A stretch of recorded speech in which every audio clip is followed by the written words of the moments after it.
All right, Dr. P here, and I'm currently watching the NFL Network Total Access, and they're talking about Travis Kelce having a quote-unquote bone bruise, and the description of what that actually is was pretty interesting. So I'm going to tell you exactly what that is.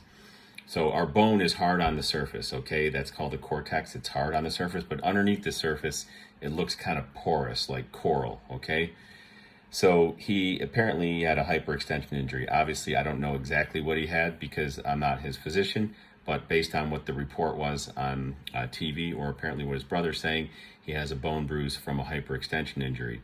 So when the thigh bone and the shin bone bang together from the knee hyperextending, that causes actually some little microfractures in that softer bone underneath the surface.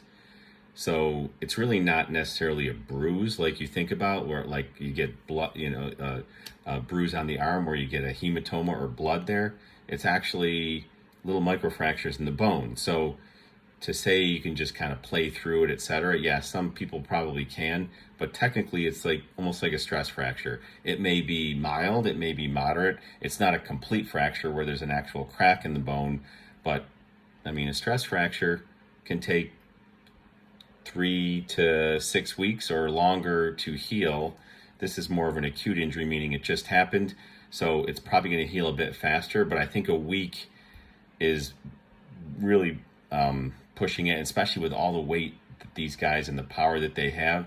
I think it's probably going to be closer to 2, 3, it could be even 4 weeks. I don't think it's going to take that long, hopefully. But point is, if he gets back too soon, that area is weak. It's a little softer. There's little microfractures there, and there is a risk of making it worse and then taking longer. So we'll see if he plays, and if that really is a diagnosis. But most of the time, you really shouldn't be playing or can't play with a bone bruise, within a week. So that's my 2 cents on that.